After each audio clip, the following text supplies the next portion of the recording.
ይህ ሞቲቬሽናል ንግግር አይደለም። ተስፋ ቆርጬ ቢሆን ኖሮስ፣ ሞቼ ቢሆን ኖሮስ፣ እንኳን ፈጣሪ በሰጠኝ ህይወት ይቅርና ራሴ ባቀድኩት ነገር እንኳን ተስፋ ቆርጬ ወደ ኋላ ተመልሻለሁ። ወጣቶች፣ ሁሉም ነገር በነበረበት አይቀጥልም እና ዛሬ ባላችሁበት እና ባደራችሁበት ልክ ብቻ እያሰባችሁ ነገ ላይ ተስፋ አትቁረጡ። በነፍስ አይጨከን። ነገን ማን ያውቃል? ማንም። ከመኖር ተስፋ አለ፣ ካለመኖር ግን ምን አለ? ምንም የለም። ለነጋችን ተስፋ ለዛሬያችን ብርታትን ለመስጠት ሳይሰስቱ ታሪካቸውን የሚያካፍሉንን ከታላቅ አክብሮት ጋር እንደኔ መንገዱ ለተዘጋባቸው ሳልሰስት ታሪካቸውን እተርካለሁ። ሰላም ሰላም ዩቲዩብ፣ እንዴት ናችሁ? እድሜና ጤና ሰላምና ሀብት በቤታችሁ ሞልቶ የተረፍረፍ። ይህ ትራስ ሚዲያ ነው። እኔ ደግሞ አዱ ነኝ። እስከ ተነፈስን ድረስ የማይቋረጡ የጉዞ የጤና እንዲሁም በዓለም ዙሪያ የተደረጉ አስደናቂ ነገሮችና ክስተቶችን ወደ እናንተ ማድረሳችንን እንቀጥላለን። ሰብስክራይብ። የዛሬ ባለ ታሪካችን ብዙ ውጣ ውረዶችን አሳልፌያለሁ። እስከ ሞት የሚያደርሱ ነገሮች አጋጥመውኛል። ነገር ግን እነዛን ሁሉ ነገሮች አልፌ ዛሬ ከማስበው ቦታ ላይ ቁጭ ብያለሁ እና ለወጣቶች አንድ ምክር አለኝ ይላል። በባለፈው ሳምንት አንዲት የ4ኛ ዓመት የፋርማሲ ተማሪ በመመረቂያ ዓመቷ የትምህርት ቤት ክፍያ አጣሁ በማለት ራሷን አጠፋች የሚል ዜና አየሁ። በወቅቱ የኢኮኖሚ መንገራገጭ ሳቢያ ላይ የወደቁ ያሰቡት መድረስ አልቻልንም የሚሉና ጊዜያዊ ችግራቸውን ዘላለማዊ አድርገው ያሰቡ ብዙ ወጣቶች በአሳዛኝ ሁኔታ በለጋ ዕድሜያቸው ይህችን ምድር በገዛ ፈቃዳቸው ተሰናብተዋል። ዛሬም ተመሳሳይ ፍላጎት ያላቸው በሶሻል ሚዲያ ለሞት ሲያንገራግሩ ይሰማል። እኔ በሁሉም ላይ ለመፍረድ ፍላጎት የለኝም። ነገር ግን እኔ እንደናንተ አስቤ ቢሆን ኑሮ ገና በ10ዎቹ ዕድሜ ራሴን አጥፍቼ ነበር ይለናል የዛሬ ባለታሪካችን። ባለታሪካችን እንዲህ ሲል ይቀጥላል። የ12ኛ ክፍል ማትሪክ የወሰድኩት በ16 ዓመቴ ነበር ይለናል የዛሬ ባለታሪካችን። አባቴ የመፈተኛ ዓመት ላይ ምንም ዝግጅት አለማድረግን ሲመለከት ደግመህ ተማር አለኝ። እምቢ አልኩት። ከቤት አባረረኝ። የጓደኛ ቤተሰቦች ጋር ተጠግቼ ማትሪክ ተፈተንኩ። አባቴ እንደፈራው ውጤት ሳይመጣልኝ ቀረ። አጎቴ የሰራበት የነበረ የነዳጅ ማደያ ተቀጥሬ ድጋሜ ለመፈተን ማጥናት ሲጀምር የማደያው ባለቤት ወዲያው አባረረኝ። መሄጃው ጠፋኝ። ገዳም ልገባ ጠፍቼ ሄድኩ። 2 ወር ቆይቼ ልጅ ነህ ብለው አሰናበቱኝ ይለናል የዛሬ ባለታሪካችን። ባለታሪካችን አሁንም ይቀጥላል። የት ልሄድ? አንድ የረሳሁት አጎቴ ሩቅ አገር እንዳለኝ ትዝ አለኝ። ትራንስፖርት እየለመንኩኝ ከዚያም የ12 ሰዓት የእግር መንገድ 20 ወንዝ ስችል እየዋኘሁ ሳልችል ወደ ፈለገበት ይግፋኝ እያልኩ ረሃብ እየጠበሰኝ እንደ ማስቲሽ እግር ላይ የሚጣበቅ ጭቃ ቆራርጬ ደረሱ። እዚህ ጋር መሞት ይችል ነበር። የሚሄድበትን አላውቅም።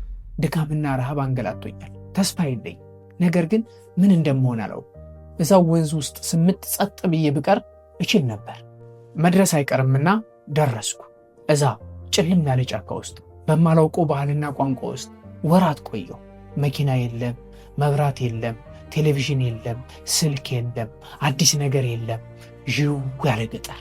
እንዳልመለስ ያንን የመጣሁበትን የስቃይ መንገድ ያንን ወንዝ ፈራው። ቆይ ውሃው ይጉደል እየተባልኩ እዛው ሰነበትኩ። በዚህ መሃል አንድ ጽናቴን ያየ የትምህርት ቢሮ ኃላፊ ታሪኬን ሰምቶ አዘነልኝና ያለ ቋንቋ ፈተና ደባብቆ መምህርነት ስልጠና እንዳገኝ አመቻቸልኝ። እፎይ ያልኩ። ኮሌጁ ስደርስ ግን ውጤቴ ቢያስገባኝም እድሜህ ለመምህርነት ቁመትህም ለሰሌዳ አይመጥንም በማለት ለሚቀጥለው ዓመት ተመለስ ተባልኩ። ወደ ማን እመለሳለሁ? በምን ሳንቲም እመለሳለሁ? ለተማሪዎች ዶርም ተሰጠ፣ የካፌ ካርድ ተሰጠ። እኔ በረሃብ እየተቆራመድኩ በብርድ እየተጠበስኩ 2 ቀን ከቢሮ ደጅ እያደርኩ ዲኑን በልቅሶ እያስቸገርኩ ቆየሁ።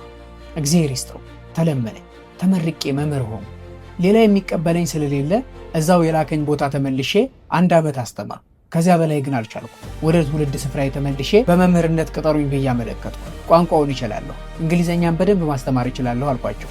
ካለህበት ቦታ መልቀቂያና መሸኛ አምጣ አሉ። ጊዜ ሳላጠፋ መጣሁ። ሳቀብኝ። ችግሩ ከስምህ ነው፣ ስምህን ቀይረው ብለው አፌዙብኝ። ደነገጥኩ። ቅስሜ ተሰበረ። ተስፋ ቆረጥኩ። ባለታሪካችን እዚህም ጋር መሞት ይችል ነበር ይለናል። ዘመድም ሀገርም አጣሁ። ጨላለመብኝ። አፈር ግጬ አፈር በልቼ እንደገና ተማርኩና ስጨርስ ወደ አዲስ አበባ መራሁ። እዛም ገብቼ እንዳይደላኝ ብዬ ቀን እያስተማሩ ማታ እየተማርኩ ተመረቁ። በተመረቁበት ሙያ ስራ አግኝቼ ተቀጠርኩ። ብዙም አልቆየሁ። ከአንዴም 2 ጊዜ የግድያ ሙከራ ተፈጸመብኝ። ከባለስልጣናት እስከ ፖለቲከኞች ተደራጁብኝ። በስለት ተወግቼ ተጣልኩ። የቀጠረኝ ድርጅት እንኳን የተወደቀ ብሎ ሳይፈልገኝ ጅቢ ብላው ብሎ ሸሸኝ። ሞቴን አድበስብሶ አለፈ። ጉዳዩን የማያውቁ የሙያ አጋሮችም ሰምተው እንዳልሰሙ ሆኑ። ሀገሬን ጥዬ ተሰደድኩ፣ ሌላ የጭንቀት ህይወት፣ ሌላ የመከራ ጊዜ አሳለፍ ይለናል የዛሬ ባለታሪካችን። ባለታሪካችን በዚህ አላበቃም። ሳልሞት ቀረሁ፣ እግዚአብሔርም አልገደለኝም፣ የዛቱብኝም ሊገድሉኝ ሳይችሉ ቀሩ። እኔም ተስፋ ቆርጬ ነፍሴን አላጠፋኋት። ቀን ያልፋል፣ ጊዜ ይለወጣል፣ ኢኮኖሚ ይሻሻል፣ ተስፋ አስቆራጮች ሁሉ ያልፋል። ትልቁ ነገር አንዲት ነፍስን ጠብቆ በትዕግስትና በጽናት መጓዝና ነገን ተስፋ ማድረግ ነው ይለናል።